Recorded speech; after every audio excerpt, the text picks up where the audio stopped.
ఈరోజు అనాలిసిస్లో భాగంగా మనం తీసుకోబోతున్న టాపిక్ ఏంటంటే, ఈరోజు అనాలిసిస్కి నేను ఒక టైటిల్ పెడతాం జరిగింది. కడప వైసీపీలో రవీంద్రనాథ్ రెడ్డి వర్సెస్ అవినాష్ రెడ్డి, జగన్ దగ్గరకు పంచాయతీ అని చెప్పేసి నేను టైటిల్ పెడతాం జరిగింది. ఆ అంశం గురించి మనం ఈ రోజున డిస్కస్ చేసే ప్రయత్నం చేద్దాం. ఈ విషయం కడపలో వైసీపీ శ్రేణులకు చాలామందికి తెలుసు, వైసీపీ నేతలకు కూడా తెలుసు.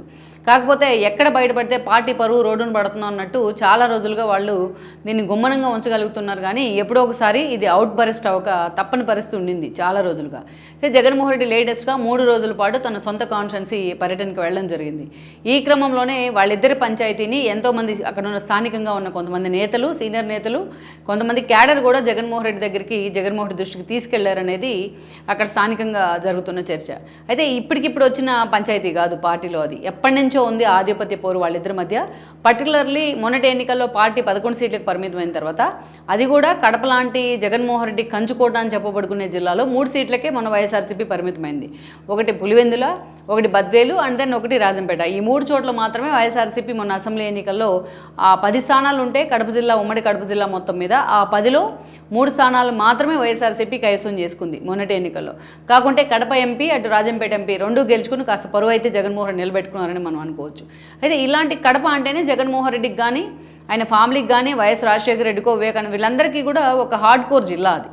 అందుకే వైఎస్ఆర్ ఉన్నన్ని రోజులు కూడా ఆ స్థాయిలో కాంగ్రెస్లో ఉన్నా సరే, కాంగ్రెస్ వైపు నుంచి మెజారిటీ సీట్లు కడప జిల్లా వైఎస్ఆర్ ఖాతాలోనే పడేవి. అలా జగన్మోహన్ రెడ్డి వచ్చాక కూడా ఆ ట్రెండ్ని అయితే కొనసాగిస్తూ వచ్చారు, ఎక్సెప్ట్ మొన్నటి ఎన్నికల్లో. అయితే అసెంబ్లీకి వచ్చేటప్పటికే జగన్మోహన్ రెడ్డి పరువు పోయినా, బట్ పార్లమెంట్ స్థానాల్లో అయితే ఆ పరువు నిలబెట్టుకునే ప్రయత్నం అయితే చేసుకున్నారని అనుకోవచ్చు. అలాంటి జిల్లాని కాపాడుకోవాల్సిన బాధ్యత జగన్మోహన్ రెడ్డి మీద ఉంది. కానీ సొంత బ్లడ్ రిలేషన్లోనే, అంటే రక్త సంబంధికుల మధ్య అక్కడ వస్తున్న విభేదాలు పార్టీకి కూడా ఒక తలనొప్పిగా మారాయి. ముందుగా మనం చూస్తే జగన్మోహన్ రెడ్డి మామ, ఎవరైతే మేనమామ ఉన్నారో రవీంద్రనాథ్ రెడ్డి, సొంతగా ఆయన జగన్మోహన్ రెడ్డి మేనమామ, విజయమ్మ తమ్ముడు కూడా ఆయన గతంలో కమలాపురం ఎమ్మెల్యేగా కూడా పనిచేశారు. వాళ్ళ కొడుకు కూడా అంతే యాక్టివ్గా ఉన్నారు ఆ పార్టీలో, రామాంజనేయ రెడ్డి. అయితే ఇక్కడ మనం చూస్తే ఫస్ట్ నుంచి కూడా ఆయన ఒక టిపికల్ క్యారెక్టర్. ఎప్పుడు కూడా ఆ స్థాయిలో క్యాడర్ని కలుసుకోవడం కానీ, వాళ్ళతో ఒక ఇంటరాక్షన్ కానీ, ఆ స్థాయిలో పార్టీ తరపున ఖర్చు పెడతాం కానీ కార్యక్రమాలకు, ఈ విషయంలో మాత్రం ఎప్పుడు రవీంద్రనాథ్ రెడ్డి దూరంగా ఉంటారనేది ఒక విమర్శ. ఆయన సన్నిహితులు కూడా దీన్ని అంగీకరిస్తారు. అంతేకాదు ఇప్పుడు చూస్తే ఆయన కమలాపురం ఎమ్మెల్యేగా పనిచేశారు, కమలాపురంకి ప్రస్తుతం ఇన్ఛార్జ్గా కూడా ఉన్నారు. కానీ ఆయన ఫోకస్ అంతా కూడా కడప మీద ఉంటుంది. ఎప్పటికైనా కడప నుంచి ఎమ్మెల్యేగా పోటీ చేయాలి, అక్కడి నుంచి గెలవాలి అనుకుంటారు ఆయన. కానీ ఆయన కడప వైపు రావడం అనేది చాలామందికి ఇష్టం లేదు. ఎందుకంటే ఇక్కడ గతంలో కూడా జగన్మోహన్ రెడ్డి వైపు నుంచి, ఆ పార్టీ వైపు నుంచి అక్కడ భాష ఎమ్మెల్యేగా పనిచేయడం జరిగింది. ఆయన గెలిచారు, ఆయన మంత్రి అయ్యారు, ఉప ముఖ్యమంత్రిగా కూడా పనిచేశారు మైనార్టీ కోటాలో. సో అదేవిధంగా అక్కడ చూస్తే ఎమ్మెల్సీ రమేష్ యాదవ్, ఆయనది అవినాష్ రెడ్డి వర్గమే. మనం చెప్పుకుంటున్న భాష కూడా, అంజాద్ భాష కూడా అవినాష్ రెడ్డి వర్గమే. వీళ్ళంతా అదేవిధంగా కడప మాజీ మేయర్ సురేష్ కుమార్ ఉన్నారు, ఆయన కూడా అవినాష్ వర్గమే. వీళ్ళంతా కూడా తనను కడపలో అడుగు పెట్టనీయకుండా చేస్తున్నారు అనేది రవీంద్రనాథ్ రెడ్డి ఆక్రోశం అనమాట. ఇక మరోవైపు చూస్తే ఇక్కడ రవీంద్రనాథ్ రెడ్డి కమలాపురం ఇన్ఛార్జిగా ఉన్నప్పటికీ జగన్మోహన్ రెడ్డి మొన్న ఏం చేశారు, ఆయనకి ఓడిపోయిన తర్వాత పార్టీ జిల్లా అధ్యక్ష బాధ్యతలు ఇచ్చారు, ఎక్కడ ఆయన ఫీల్ అవుతారో అని ఇచ్చినట్టున్నారు. కానీ ఆ జిల్లా అధ్యక్ష బాధ్యతలు కూడా ఆయన సమర్థవంతంగా నిర్వహించరు. ప్రతి ఇష్యూలో ఏదో ఒక కాంట్రవర్సీ చేయటం రవీంద్రనాథ్ రెడ్డి ఎప్పుడు కూడా ఏదో ఒక రకంగా వార్తలో నిలుస్తూ ఉంటారు. ఎట్ ద సేమ్ పార్టీ కోసం అంత సీరియస్గా ఆయన ఇన్వాల్వ్ అవ్వడము, పార్టీ క్యాడర్ కోసం ఎంతో కొంత డబ్బులు ఖర్చు పెట్టుకోవడము, అవన్నీ చూసుకోవడం, ఇలాంటి విషయాల్లో మాత్రం నాకు పార్టీతో సంబంధమే లేదన్నట్టుగా వ్యవహరిస్తూ ఉంటారనేది ఆయన మీద ఉన్న ప్రధాన విమర్శ. ఇక మరోవైపు అవినాష్ రెడ్డిని చూసినట్లయితే, అవినాష్ రెడ్డి ఈరోజు కడప ఎంపీగా ఉన్నారు. ఏదైతే యాక్టివ్గా ఆయన కడప జిల్లాలో ఎప్పటి నుంచో తన తండ్రి భాస్కర్ రెడ్డి, అదేవిధంగా తాను 2014 నుంచి వైసీపీలో సేల్ అవుతూ వస్తూ ఉన్నారు. అందుకే జగన్మోహన్ రెడ్డి కూడా పులివెందుల బాధ్యతలను సైతం అవినాష్ రెడ్డికి ఇవ్వడం జరిగింది ఒక దశలో.